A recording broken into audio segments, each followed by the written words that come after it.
मंगलमय मंगल करण वीतराग विज्ञान। नमो ताहि जाते भय अरहंतादि महान। करि मंगल करि हो महा ग्रंथ करन को काज। जाते मिले समाज सब पावे निज पद राज। बहुविधि मिथ्या गहन करी मलिन भयो निज भाव। ताको होत अभाव सहज रूप धर सार। गुरु कुम्हार शिष्य कुंभ है घड़ घड़ काढ़त खोट। अंतर हाथ पसार के बाहर मारत चोट। गुरु का क्या स्वरूप बताया है? एक गुरु तो वो होता है जो अंदर से बाहर से बराबर पीटता हुआ दिखाई देता है। अंदर से देखा जाए तो बराबर उसने सहारा दिया हुआ है। जिस प्रकार एक कुम्हार घड़ा बनाते वक्त बराबर बाहर से घड़े को पीटता हुआ दिखाई देता है, परंतु अगर वो केवल पीटता ही जाए तो घड़ा टूट जाएगा। तो इसलिए करता क्या है, अंदर से आपने देखा होगा तो बराबर सपोर्ट दिया होता है। बस ऐसी कुछ बात होती है। एक गुरु ही है जो आपको या तो डुबो देगा या तो पूरा तार देगा, या तो तार देगा या तो संसार सागर में ही पूरी तरह उतार देगा। ये गुरु एक ऐसी व्यक्ति हुआ करती है। अगर सच्चा गुरु मिल जाए तो निहाल हो जाए, और अगर कुगुरु मिल जाए तब तो उसके समान अधोपतन करने वाला और कोई नहीं। वो क्या है, गुरु गोविंद दोनों खड़े काके लागू पाए। कोई पूरा करेगा इस पंक्ति को? गुरु गोविंद दोनों खड़े काके लागू पाए। बलिहारी गुरु आपने गोविंद दियो बताए। परफेक्ट, बलिहारी गुरु आपकी गोविंद दियो बताए। मतलब अगर गुरु भी तुम्हारे सामने है और भगवान, गोविंद मतलब भगवान, वो गुरु भी तुम्हारे सामने है, भगवान भी तुम्हारे सामने है, तो सबसे पहले किसको नमस्कार करना? तो कहते हैं गुरु को नमस्कार करना। ये मतलब गुरु की महिमा लाने के लिए छंद है। तो गुरु को नमस्कार करना क्यों? क्योंकि वो गुरु ही है जो आपको उस सच्चे देव के प्रति आपकी श्रद्धा को आकर्षित करेगा, या फिर वो गुरु ही है जो एक कुदेव के प्रति आपकी श्रद्धा को आकर्षित करता है। एक गुरु आपके जीवन में बहुत अहम भूमिका निभाता है। गुरु ये आप नक्षत्र के हिसाब से देखिए, ग्रह नक्षत्र के हिसाब से देखिए, या फिर आप जीवन के हिसाब से देखिए। ग्रह नक्षत्र में आप देखेंगे जिसका गुरु बहुत ही स्ट्रांग होता है, सशक्त होता है, सशक्त घर में होता है। होते हैं ना कुछ 12 घर होते हैं कुंडली में, या जो पत्रिका होती है हर एक की, उसमें गुरु अगर किसी सशक्त घर में हो तो, और बाकी सारे नेगेटिव हो तो सब कुछ कवर हो जाता है। एक गुरु, स्ट्रांग गुरु इतना काम कर जाता है। उसी प्रकार जीवन में एक गुरु अच्छा हो तो पूरा बर्बाद से आबाद बना देगा, इतनी क्षमता रखता है गुरु। परंतु वही गुरु अगर विपरीत हो जाए तो ते कुगुरु जन्म जल उपलना। कहाँ ये पंक्ति?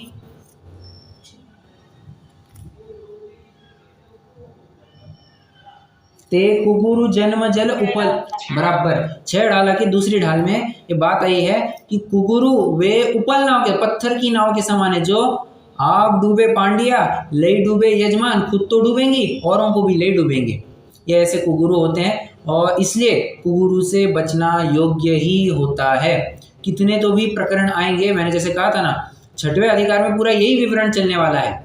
कुगुरु कुदेव कुशास्त्र जो जैनी लोग मानते हैं, दिगंबर जैन होकर के कुगुरु कुदेव कुशास्त्र का स्वरूप उन्होंने क्या माना है, पूरा इसी का खंडन चलेगा। क्षेत्रपाल, पद्मावती और भगवान सच्चे वितरागी देव के बारे में भी क्या विपरीत कल्पना करता है, उन सब का निराकरण 6वें अधिकार में किया जाएगा। किंतु यहाँ पर श्वेतांबर मत का प्रकरण चल रहा है, तो उनमें और दिगंबरों में जो देव शास्त्र गुरु को लेकर के अन्यथा स्वरूप आया है, श्वेतांबरों में जो अन्यथा स्वरूप आया है और दिगंबरों में जो यथार्थ निरूपण किया है, वो किस प्रकार तुलनात्मक यहाँ पर अध्ययन कराया गया है। दिगंबरों ने क्या माना है, श्वेतांबरों में किस प्रकार इससे विपरीत बात मानी गई, ये पूरी चर्चा यहाँ पर चलने वाली है। देव की चर्चा अपन कंप्लीट कर चुके हैं, अब गुरु का अन्यथा स्वरूप ये हमारा चलने वाला है। वैसे मैं जाते जाते पूछना चाहता हूँ, देव का अन्यथा स्वरूप ये प्रकरण हमने मोटा माटी कितने बिंदुओं के आधार से देखा था, कौन से 3 बिंदुओं के आधार से देव का अन्यथा स्वरूप ये प्रकरण चलाया था?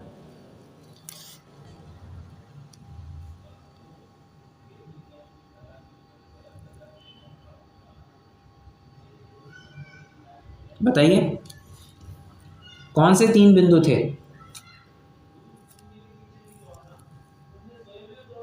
पहला आहार को लेकर के चर्चा की। दूसरा बताइए, अब तो बताइए, मैंने हिंट भी दे दिया आपको, और ये मैंने कल भी बताया था। पहले आहार, दूसरा हाँ बराबर निहार, तीसरा कौन सा मुद्दा था? उपदेश। 3 बातों को लेकर के चर्चा की थी, ये नोट कीजिए, ये बहुत महत्वपूर्ण है। बराबर, तो आप चाहे तो मार्क भी कर सकते हैं कि जो क्या कहते हैं 151 पेज तक तथा अन्य अविवेकता की बातें सुनो, उसके पहले तक जितना भी प्रकरण था वो आहार के संबंधी था। उसके बाद जो एक पैराग्राफ लिया वो निहार संबंधी, और उसके बाद से वर्धमान स्वामी के उपदेश में हे गौतम ऐसा प्रकरण आया है, वहां से लेकर एंड तक ये मोटा माटी पूरी उपदेश को लेकर के चर्चा की गई है। तो आप उसको उपदेश के रूप में भी मार्क कर सकते हैं, मतलब 3 पॉइंट यहाँ पर उठाए गए थे। अब देखते हैं गुरु के स्वरूप में वे क्या कहना चाह रहे हैं। गुरु के स्वरूप में, अच्छा मुझे बताइए मतलब बताने से पहले आपके ज्ञान पटल पर एक दिगंबर संत की प्रतिमा सामने खड़ी कीजिए और एक श्वेतांबर जो साधु मानते हैं उनकी प्रतिमाएं अपने ज्ञान पटल पर लाइए। सबसे बड़ा अंतर आपको क्या दिखता है? पहला अंतर जो आपको ख्याल में आता है, परफेक्ट, वस्त्र का। और जानते हैं ये जो गुरु का अन्यथा स्वरूप चलाया जाएगा इसमें लगभग 60 to 70% ये वस्त्र को लेकर के ही चर्चा करने वाले हैं। जिस प्रकार अपन ने देव के स्वरूप में आहार को लेकर के विशेष स्वरूप देखा था, आहार की लगभग कितनी 2 पेज तक आहार की चर्चा कर रहे थे, फिर एक पौने 1 पेज में बचे हुए 2 बिंदुओं को छुट्टी कर दी। तो उसी प्रकार यहाँ पर गुरु के स्वरूप में भी 60-70% ये वस्त्र को लेकर के प्रकरण चलने वाला है। जो सबसे पहला नजर में आने वाला अंतर है कि बाबा ये दिगंबर अवस्था को प्राप्त हुए, ये निर्ग्रंथ है, ये श्वेतांबर जिनको साधु मानते हैं उन्होंने वस्त्र परिधान किए हुए, कपड़े धारण किए हुए हैं। तो ये पहला अंतर ख्याल में आता है और उसी को लेकर के चर्चा कर रहे हैं। आइए अपन पेज 152 पर है, गुरु का अन्यथा स्वरूप। कोमल जी, एक प्रश्न है आपसे, श्वेतांबर मत वाले कितने उपकरण मानते हैं? 14 बराबर, 14 उपकरण मानते हैं। और 14 उपकरण भी वे कहते हैं कि ये हमारे संयम के साधन है, संयम के साधन है कह करके वे 14 उपकरण मानते हैं, जिसमें वस्त्र, दंड और क्या होता है पटलिका है, ये इन्होंने पूरी लिस्ट यहाँ पर दी हुई है। तो सब यहाँ पर वे मानते हैं, ये रख सकते हैं। अब एक अगला प्रश्न पूछता हूं मैं, हमारे यहाँ परिग्रह कितने बताए हैं?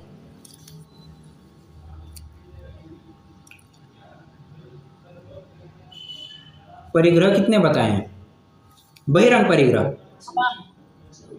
यहाँ उपकरण 2 बताए ना, 2 उपकरण नहीं, मैं अभी परिग्रह की बात पूछ रहा हूँ, मैं मुनि की बात नहीं कर रहा हूँ, मैं परिग्रह की बात पूछ रहा हूँ। परिग्रह, बहिरंग परिग्रह कितने बताए हैं?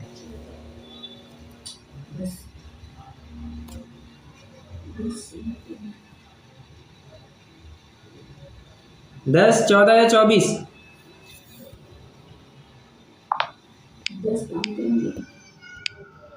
हाँ, मैं तो ये पूछ रहा हूँ कि बहिरंग परिग्रह कितने बताए हैं हमारे यहाँ पर? 10 बताए हैं, ठीक है। अब जरा समझना, एक अपन थोड़े में काम करते हैं, अपन थोड़े पढ़ते हैं, फिर अपन उसका और विश्लेषण करेंगे। गुरु का अन्यथा स्वरूप तथा गुरु के स्वरूप को अन्यथा प्ररूपित करते हैं। मुनि के वस्त्राधिक 14 उपकरण कहते हैं। सो हम पूछते हैं, मुनि को निर्ग्रंथ कहते हैं और मुनि पद लेते समय 9 प्रकार के सर्व परिग्रह का त्याग करके महाव्रत अंगीकार करते हैं। सो यह वस्त्राधिक परिग्रह है या नहीं है? एक अच्छा चलो कंप्लीट करते हैं अपन। यदि है तो त्याग करने के पश्चात किस लिए रखते हैं, और नहीं है तो वस्त्राधिक ग्रह से रखते हैं। उन्हें भी परिग्रह मत कहो, स्वर्णाधिक को परिग्रह कहो। ये एक पैराग्राफ अपन ने पढ़ लिया। अब इसमें आपको खटकने वाली बात क्या है? मुनि को निर्ग्रंथ कहते हैं और मुनि पद लेते समय 9 प्रकार के सर्व परिग्रह का त्याग करके, कुछ अटपटा लग रहा है? 9 प्रकार के परिग्रह बराबर। तो ये ऐसा विपर्यास क्यों?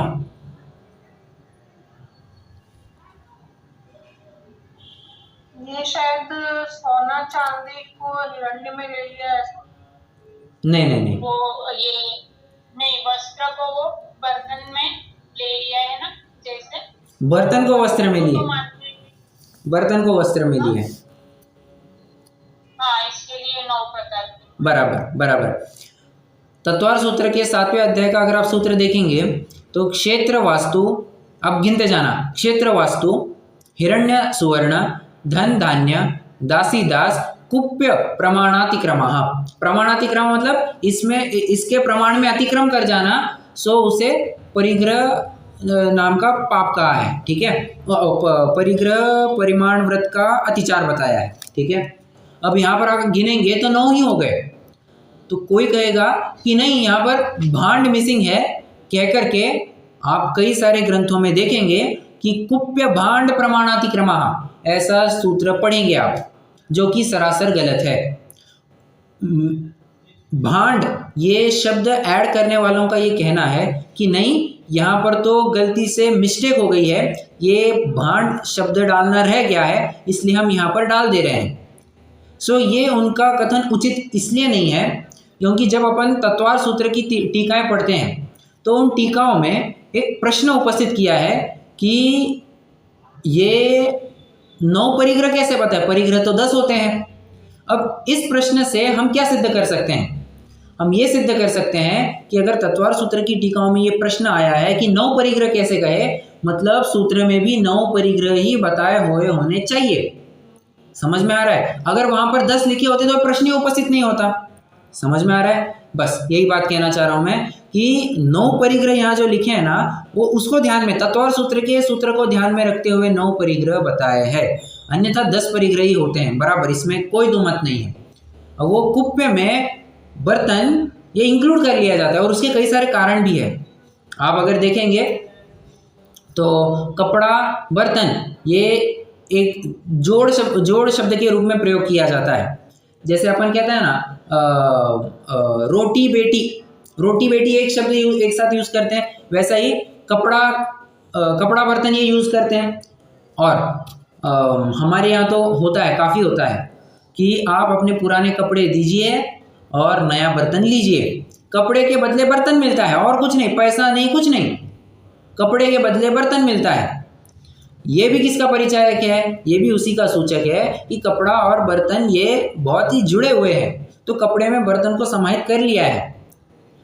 और यदि भांड का अर्थ सिर्फ बर्तन ही नहीं लेना, हाँ मैं बता दूं, भांड का अर्थ सिर्फ बर्तन ही नहीं लेना, तो ये जितने भी आपकी मिर्च है, मसाला है, ये छुआरे हैं, ये सब कुछ भांड में आ जाएगा।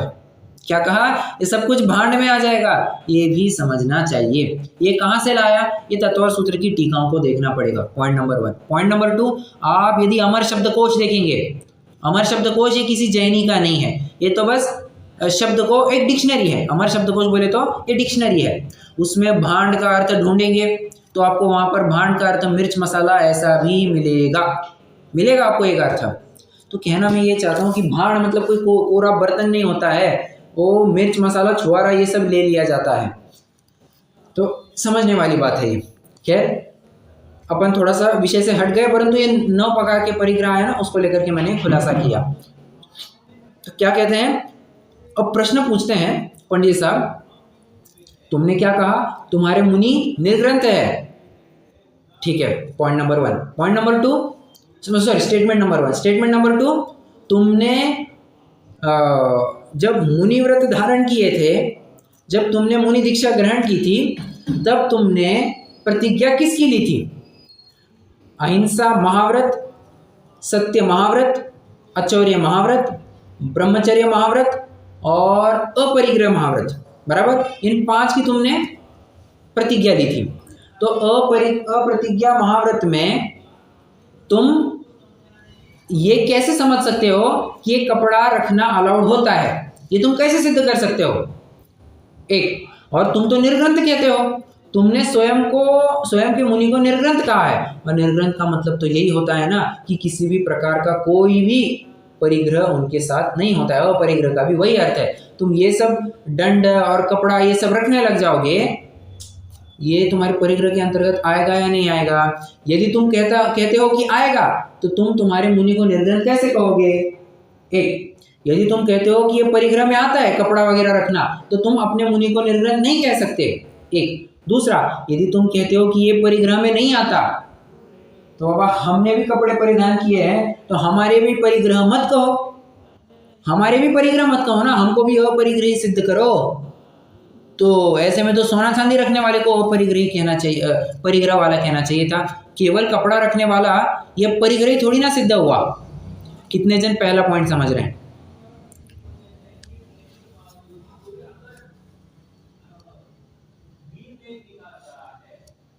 नहीं समझा? मतलब ये निर्ग्रंथ नहीं हुए ऐसा बोल रहे हैं ना? नहीं, निर्ग्रंथ, हाँ बराबर, निर्ग्रंथ नहीं हुए, सिंपल सी बात है। मैं एक बार फिर से दोहराता हूँ, श्वेतांबर मत वाले अपने साधुओं को निर्ग्रंथ कहते हैं। पंडित साहब ने प्रश्न पूछा है, तुमने मुनि दीक्षा लेते वक्त, ये आप चाहे तो चार्ट बना सकते हैं, आप एक चार्ट बनाइए, लिखिए एस। अब यहाँ पर एस मतलब सांख्य नहीं, यहाँ पर श्वेतांबर आएगा, ठीक है। आप गुरु का अन्यथा स्वरूप ये हेडिंग डालिए और लिखिए पॉइंट नंबर 1 एस, मुनि निर्ग्रंथ होते हैं, ठीक है, मुनि निर्ग्रंथ होते हैं। अब जे मतलब अब डी लिख सकते हैं चाहे तो, दिगंबर, क्योंकि अब दिगंबर श्वेतांबर ऐसा चल रहा है। पहले तो कैसा था, अन्यमति और जैन ऐसा लिख रहे थे, अब यहाँ पर दिगंबर श्वेतांबर ऐसा लिखेंगे तो भी चल जाएगा। एस मतलब श्वेतांबर, डी मतलब दिगंबर। तो पंडित साहब क्या उत्तर दे रहे हैं? पंडित साहब का उत्तर लिखिए, मुनि दीक्षा ग्रहण करते वक्त, मुनि दीक्षा ग्रहण करते वक्त अपरिग्रह महाव्रत की प्रतिज्ञा, अपरिग्रह महाव्रत की प्रतिज्ञा ली थी।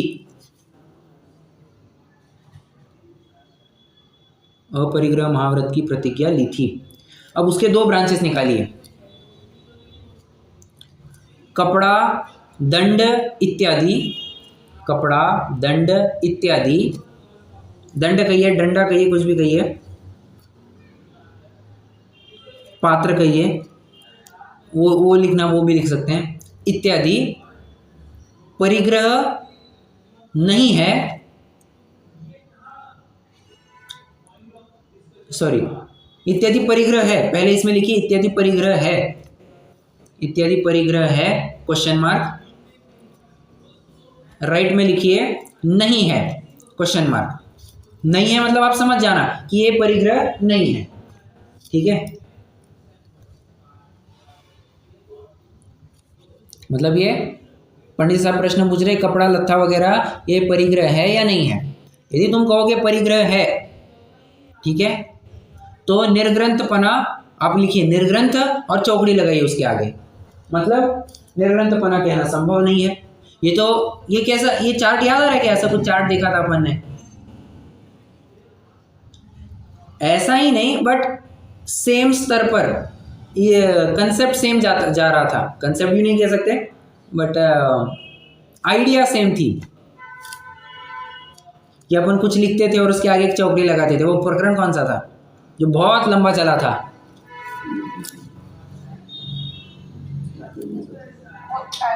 हाँ, अद्वैत। अपन याद आ रहा है, चार्ट बनाते थे और लिखते थे।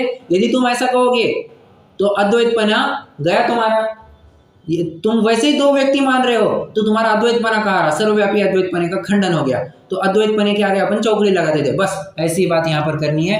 यदि तुम कहोगे कि कपड़ा लत्था परिग्रह है तो निर्ग्रंथ आगे चौकड़ी, निर्ग्रंथपना संभव नहीं है। और राइट में आइए, यदि तुम कहोगे परिग्रह नहीं है ये सब तो नीचे आरो करके लिखिए, तो गृहस्थ को भी अपरिग्रही कहो, गृहस्थ को भी अपरिग्रही कहो।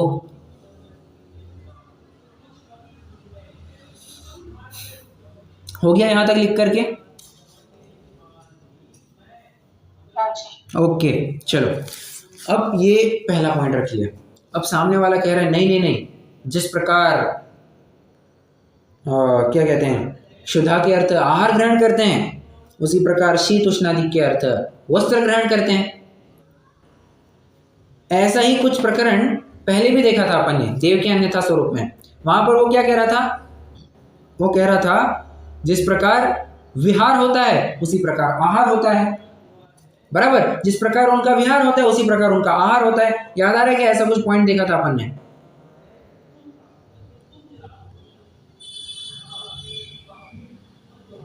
नहीं याद आ रहा? देखिए तो तुरंत अपन कहाँ गया,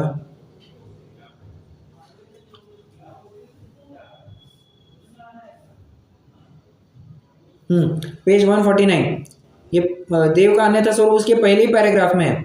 जिस प्रकार कर्मोदय से विहार होता है उसी प्रकार आहार ग्रहण होता है। आगे बात वो क्या कह रहा है, श्वेतांबर मत वाले कहते हैं कि जिस प्रकार विहार होता है उसी प्रकार आहार ग्रहण करता है।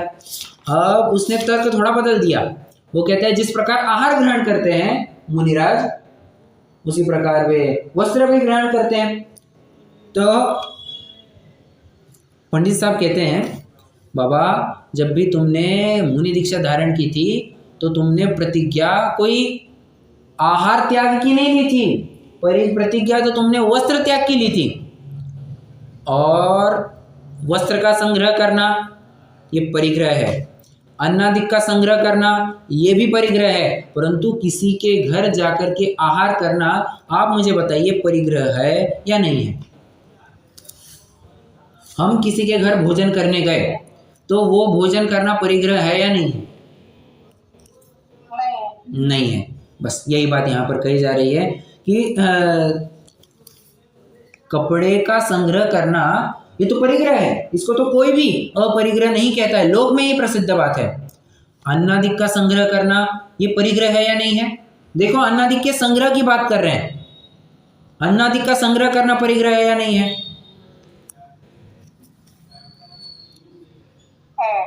कहां पर आया? अरे आप सूत्र में देखिए ना, आपको उत्तर बिल्कुल सही है। क्षेत्र वास्तु हिरण्य सुवर्ण धन धान्य आ गया, अनाज धान्य ये अन्न सामग्री ये सब इकट्ठा करके रखना ये परिग्रह ही तो है।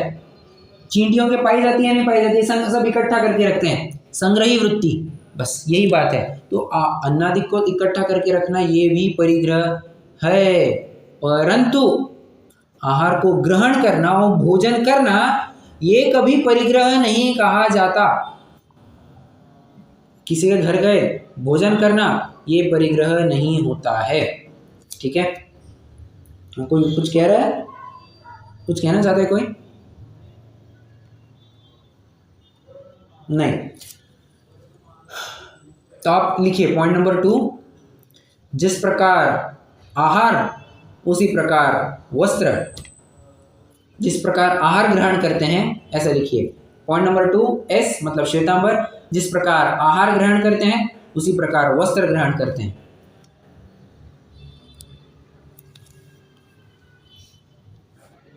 अब डी लिखिए, डी मतलब दिगंबरों का उत्तर। डी में एक छोटा सा पॉइंट बनाइए, वस्त्र का संग्रह इज इक्वल टू परिग्रह, वस्त्र का संग्रह इज इक्वल टू परिग्रह। अगला पॉइंट लिखिए उसी में, हाँ पॉइंट नंबर 2 में ही मैं आपको उत्तर में आपको बता रहा हूं, उसी में आपको दूसरा पॉइंट लिखना है, अन्नादिक का संग्रह इज इक्वल टू परिग्रह। बट किसी के घर जाकर भोजन करना इज नॉट इक्वल टू परिग्रह। ये थोड़ा सा एक विचारणीय बिंदु है। पंडित साहब ने ऐसे कैसे लिख दिया, किसी के घर जाकर के भोजन करना, ये ऐसा क्यों लिखा होगा? थोड़ा सा विचार कीजिए। मुनिराज दूसरों के घर पे ले जाके ये भोजन। बराबर। तो इस प्रसंग में कितना उपयुक्त है और कैसे प्रकरण के लिए पोषक भी है?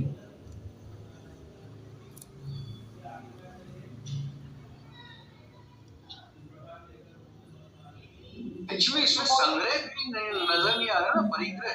वो जो 8-10 परिग्रह बताए वो चीज नहीं आ रही, इसलिए जाके खाना इज नॉट परिग्रह ना। बराबर बराबर। परंतु इस प्रकरण में उन्होंने क्यों उठाया किसी के घर जाकर, ये ऐसा स्पेसिफिकली क्यों लिखा?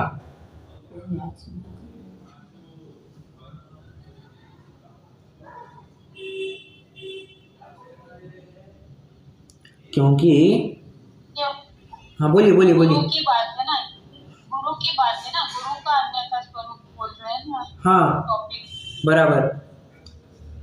इसलिए अपने मुनि का पक्ष लेते हुए बराबर। तो इससे सिद्ध क्या करना चाहते हैं वे अपरिग्रही है। नहीं नहीं नहीं नहीं दिगंबर मुनि। नहीं नहीं नहीं, रुकिए रुकिए। किसी दूसरे के घर जाकर के भोजन करना, इस बात से भी ये कहना चाहते हैं कि श्वेतांबर भाई, श्वेतांबर साधु जितना भी उनके स्थानक में, उनके स्थान पर आकर के भोजन इकट्ठा करके लाते हैं और फिर ग्रहण करते हैं, वो करना उचित नहीं है। आपने देखा होगा, ये जब भी गोचरी के लिए निकलते हैं तो 2-3 घर में जाते हैं, उनसे अनाज इकट्ठा करते हैं, भोजन सामग्री इकट्ठा करते हैं और फिर वे आते हैं अपने स्थानक में, जहाँ पर भी आना है वहाँ पर वे भरपेट खा लेते हैं। ऐसा उनका शेड्यूल होता है, ऐसा उनकी प्रक्रिया होती है। सो पंडित साहब ने कहा ये बिल्कुल उचित नहीं है। जहाँ जिस घर में गए वहाँ पर ही तुमको आहार ग्रहण करना था। अरे हमने तो एलक शिल्लक को भी कहा है क्या कि तुम भले ही पात्र रखो, हालांकि एलक पात्र नहीं रखता परंतु शिल्लक के एक पात्र होता है, वो एक पात्र रखेगा तो पात्र में भोजन लेकर के फिर से जंगल नहीं आएगा, वो तो वहीं पर जो भी भोजन देंगे उसी में उसी को खा लेंगे। पात्र में जो भोजन देंगे उसी को खा लेंगे, बस ऐसी बात है, वहीं पर खाएंगे, जंगल में लेकर के नहीं आएंगे। तो तुमने मुनियों के लिए ऐसे कैसे कह दिया? श्वेतांबर भाइयों को सवाल पूछा, तुमने ऐसे कैसे कह दिया कि वे जंगल आएंगे, जंगल या जो कुछ उनका स्थानक है सब अनाज इकट्ठा करके आएंगे और फिर खाएंगे? ये तो संग्रह हो गया, अन्नादि का संग्रह करना ये परिग्रह है। इससे एक और बात सिद्ध हो गई। हाँ, फिर आपके पॉइंट आएंगे कि वे अपरिग्रह सिद्ध करना चाहते हैं, ठीक है। ये समझ में आया कि किस बात को लेकर के कहा, तो ये भी पॉइंट अपना कवर हो गया है। आइए फटाफट एक पैराग्राफ पढ़ लेते हैं। कोई पढ़ेगा?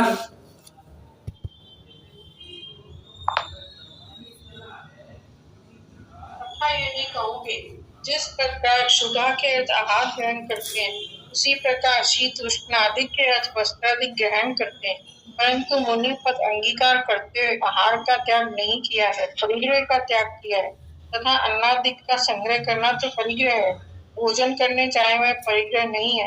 तथा वस्त्र आदि का संग्रह करना वह पहनना वह सर्वत्र ही परिग्रह है, सो लोक में प्रसिद्ध। बस आ गई बात ख्याल में? मतलब तीनों पॉइंट कवर हो गए। अन्नादि का संग्रह कर, सॉरी वस्त्र का संग्रह करना परिग्रह है, अन्नादि का संग्रह करना भी परिग्रह है, किसी के घर हो जाकर के भोजन करना परिग्रह नहीं है। अब चाहे तो इसमें एक और पॉइंट लिखिए, दीक्षा लेते वक्त परिग्रह का त्याग किया था, आहार का नहीं। दीक्षा के समय में परिग्रह का त्याग किया था, आहार का नहीं।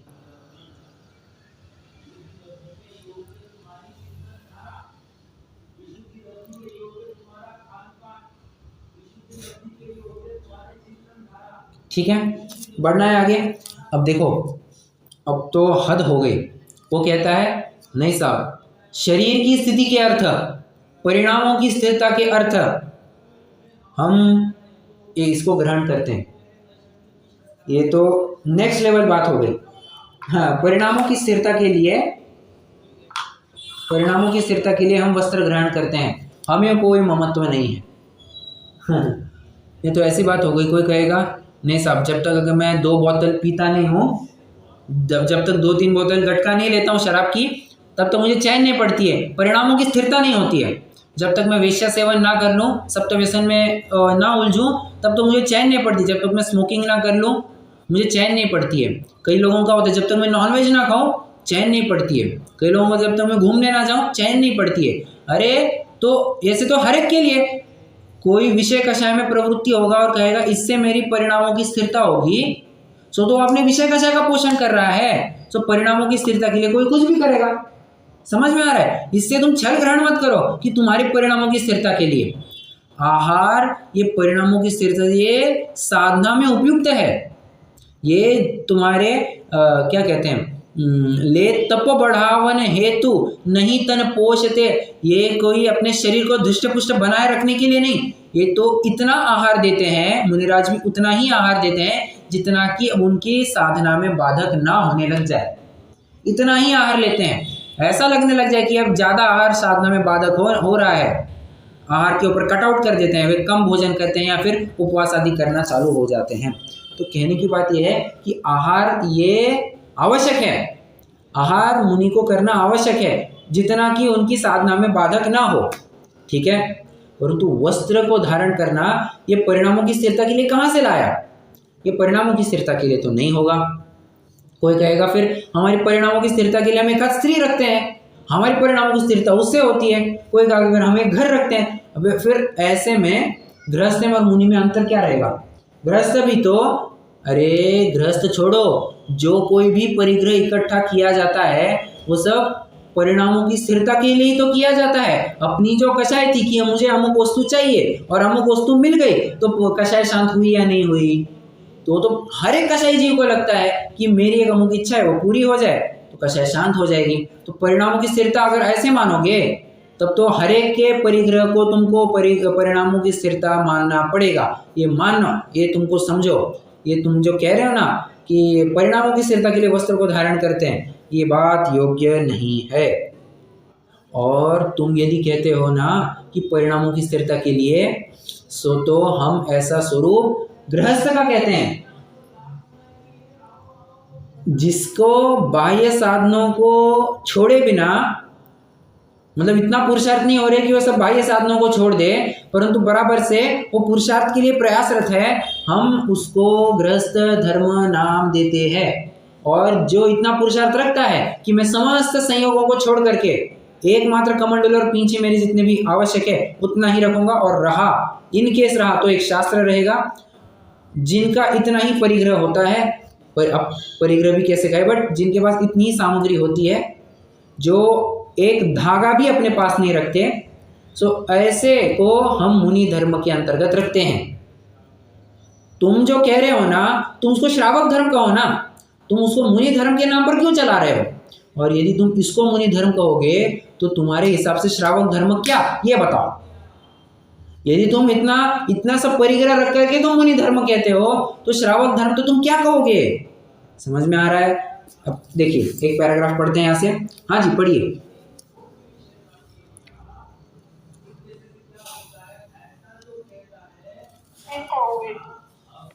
शरीर की स्थिति के अस्वस्थादि करते हैं, ममत्व नहीं है, इससे इनको परिग्रह नहीं कहते। तो श्रद्धान में तो जब सम्यक दृष्टि हुआ तभी समस्त द्रव्यों में ममत्व का अभाव हुआ, उस अपेक्षा से चौथा अवस्थानी परिग्रह रहित हो तथा प्रवृत्ति में ममत्व नहीं है तो कैसे ग्रहण करते हैं? इसलिए वस्त्रादि का ग्रहण धारण टूटेगा तभी निष्क्रिय होगा। अब यहाँ पर हालांकि यहाँ पर इन्होंने एक मिनट, यहाँ पर इन्होंने ममत्व की बात कर ली है। ये ममत्व का पॉइंट मेरा थोड़ा रह गया। क्या कहता है? हाँ, वे कहते हैं कि हम कपड़े तो धारण करते परंतु हमको ममत्व नहीं है, हमको ममत्व नहीं है। ये वैसी बात हो गई जो थोड़े दिन पहले भी अपना प्रकरण चल पड़ा कि नहीं साहब हमको ममत्व नहीं है। अरे बाबा ममत्व नहीं है तो प्रवृत्ति कैसे दिखाई दे रही है? तुम कह रहे हो ना कि केवल के आहार ग्रहण होता है परंतु वे ममत्व नहीं रखते हैं। अरे बाबा बिना ममत्व रखे वैसी प्रवृत्ति होगी ही नहीं, बिना ममत्व रखे वैसी प्रवृत्ति होगी ही नहीं। और तुम जो कहते हो ना ममत्व नहीं रखता परंतु फिर भी वस्त्र धारण किए, तो हम तो उसको चतुर्थ गुण स्थान का स्वरूप मानते हैं। अविरत सम्यक दृष्टि, या फिर थोड़ा और कहना चाहो तो पांचवें गुण स्थान वर्ती का हम ऐसा स्वरूप मानते हैं। तुमने जो ये स्वरूप माना मुनि का स्वरूप कैसे मान लिया? सो बात नहीं बैठती है। ठीक है, एक मिनट। हाँ, आप इसमें लिखिए पॉइंट नंबर 3 लिखिए एस श्वेतांबर, शरीर की स्थिति के अर्थ वस्त्राधिक रखते हैं। शरीर की स्थिति के अर्थ वस्त्राधिक रखते हैं, ममत्व नहीं है।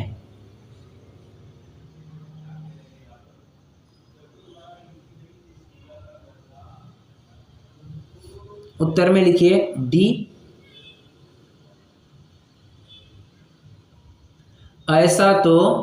ऐसा स्वरूप तो श्रावक होता है, मुनि के नहीं। इतना लिख करके छोड़ दीजिए। ऐसा स्वरूप तो श्रावक के होता है, मुनि के नहीं।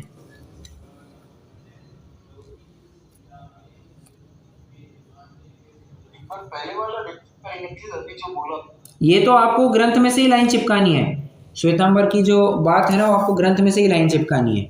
शरीर की स्थिति के अर्थ वस्त्राधिक रखते हैं, ममत्व नहीं है। श्वेतांबर का हो गया। अब दिगंबरों का क्या कथन है? दिगंबर कहते हैं ऐसा स्वरूप तो श्रावक का होता है।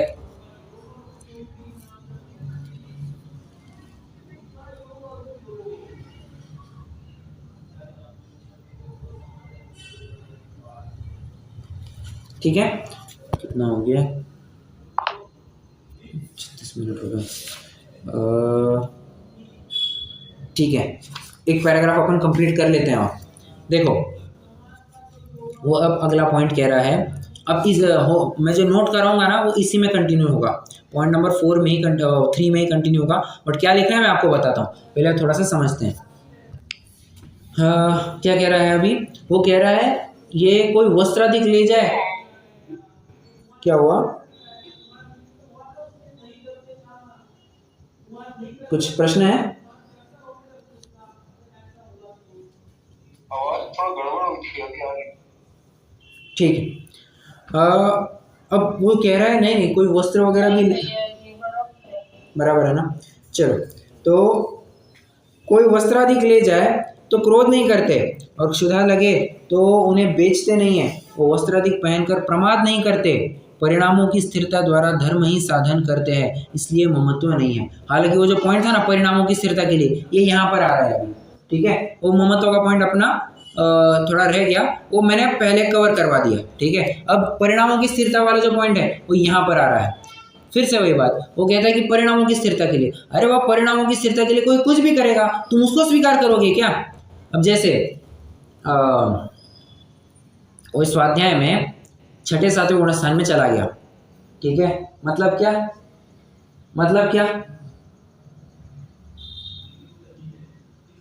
अब थोड़े ही टाइम में साक्षात मोक्ष प्राप्ति होने वाली है। प्रवचन के दौरान कोई 6ठे 7वें में चला जाए मतलब क्या?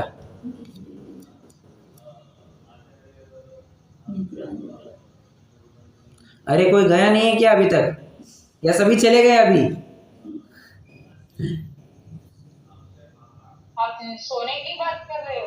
हाँ, कोई 6ठे 7वें में चला गया मतलब सो रहा है। ठीक है, तो उसको मजाक, जैसे मैंने कहा ना, ये मजाक में ऐसे कहा जाता है, नहीं साहब मैं तो 6ठे 7वें में झूल रहा हूँ। हालांकि वो पॉसिबल नहीं है, बट एक मजाक में ऐसा कह दिया जाता है कि मैं तो 6ठे 7वें में झूल रहा हूँ। या फिर ऐसा भी कहा जाता है, कोई बहुत सो रहा है ना, साहब डिस्टर्ब नहीं करना, आत्मचिंतन चल रहा है। ये तो ऐसी बात हो गई। हमारे पिताजी एक ऐसी घटना शेयर करते हैं। वे जब भी उनके मामा जी, जब वे छोटे थे और मामा जी के वहाँ जाते थे उनके, तो उनके मामा जी बहुत ही व्यायाम प्रिय व्यक्ति है। मतलब खूब तंदुरुस्ती को लेकर के खूब जागरूक रहते हैं, और व्यायाम करना, ये करना, लगभग 1.5 घंटा, आज के भी उम्र में लगभग होगी 65-70 उम्र होगी, तो इस उम्र में भी लगभग 1.5 घंटा व्यायाम करते हैं, प्राणायाम आदि सब करते हैं। तो जब भी वे मामा जी के जहाँ जाते थे तो सबको कहते थे 5 बजे उठना, व्यायाम चालू करना है, सब करना है। तो 5 बजे आते थे और सबको सोते हुए देखते थे। तो पिताजी एक ही कहते थे, नहीं मामा जी ये तो शवासन चल रहा है।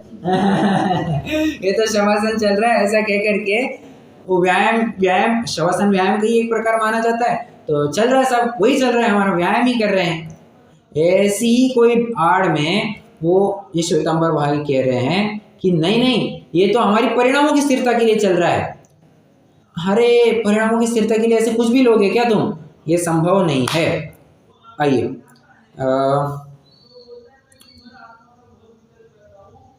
पढ़िए, इतना पढ़िए।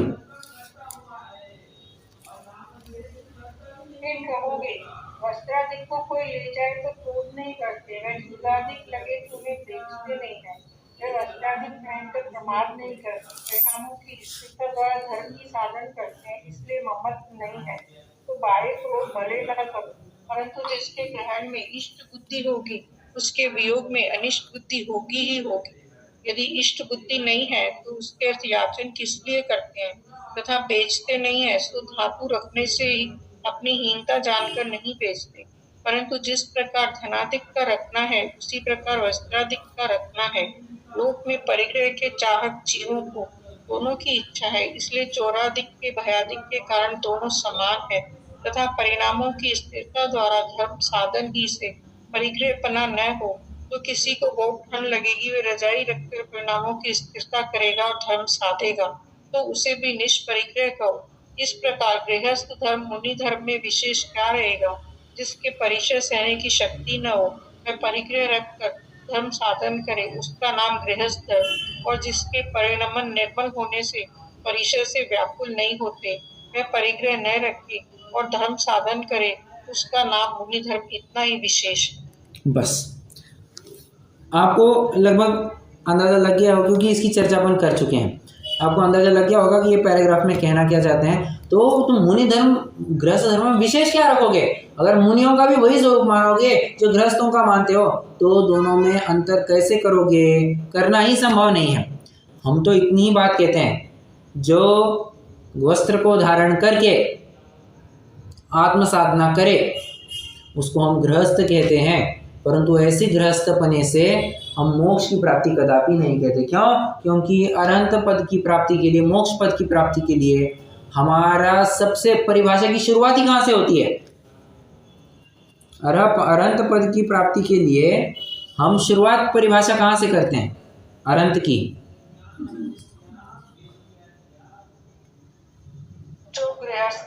बराबर, जो गृहस्थपना त्याग कर, और सिर्फ गृहस्थपना त्यागना नहीं था, मुनि धर्म अंगीकार कर, मुनि धर्म को भी अंगीकार करना था। दोनों भी बातें यहाँ पर बताई थी।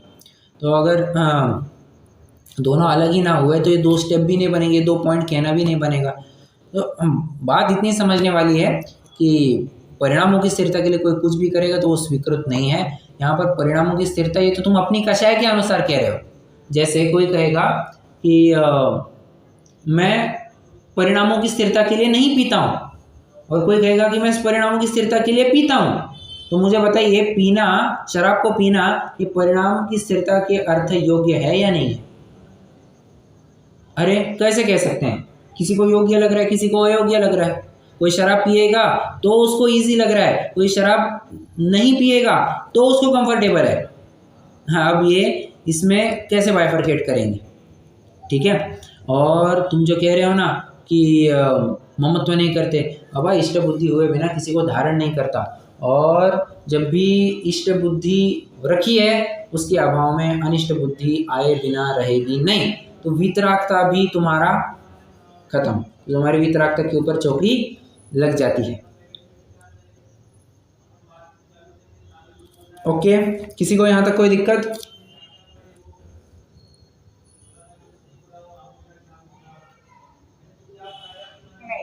नहीं है। आप इसके लिए एक लाइन इतनी लिख सकते हैं कि परिणामों की स्थिरता के लिए, ये जो पॉइंट नंबर 3 है ना, उसी में कंटिन्यू करना है। डी लिखिए, परिणामों की स्थिरता के लिए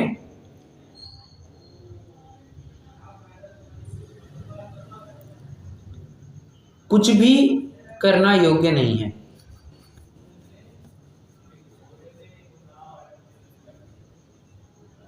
अन्यथा मुनि धर्म और गृहस्थ धर्म में अंतर नहीं रहेगा। अन्यथा गृहस्थ धर्म और मुनि धर्म में अंतर नहीं रहेगा।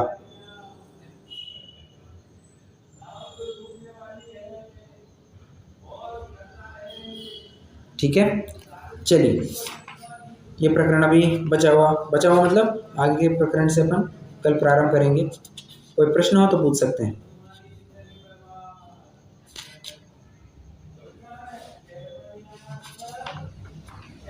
नहीं है, जिन्होंने स्तुति करते हैं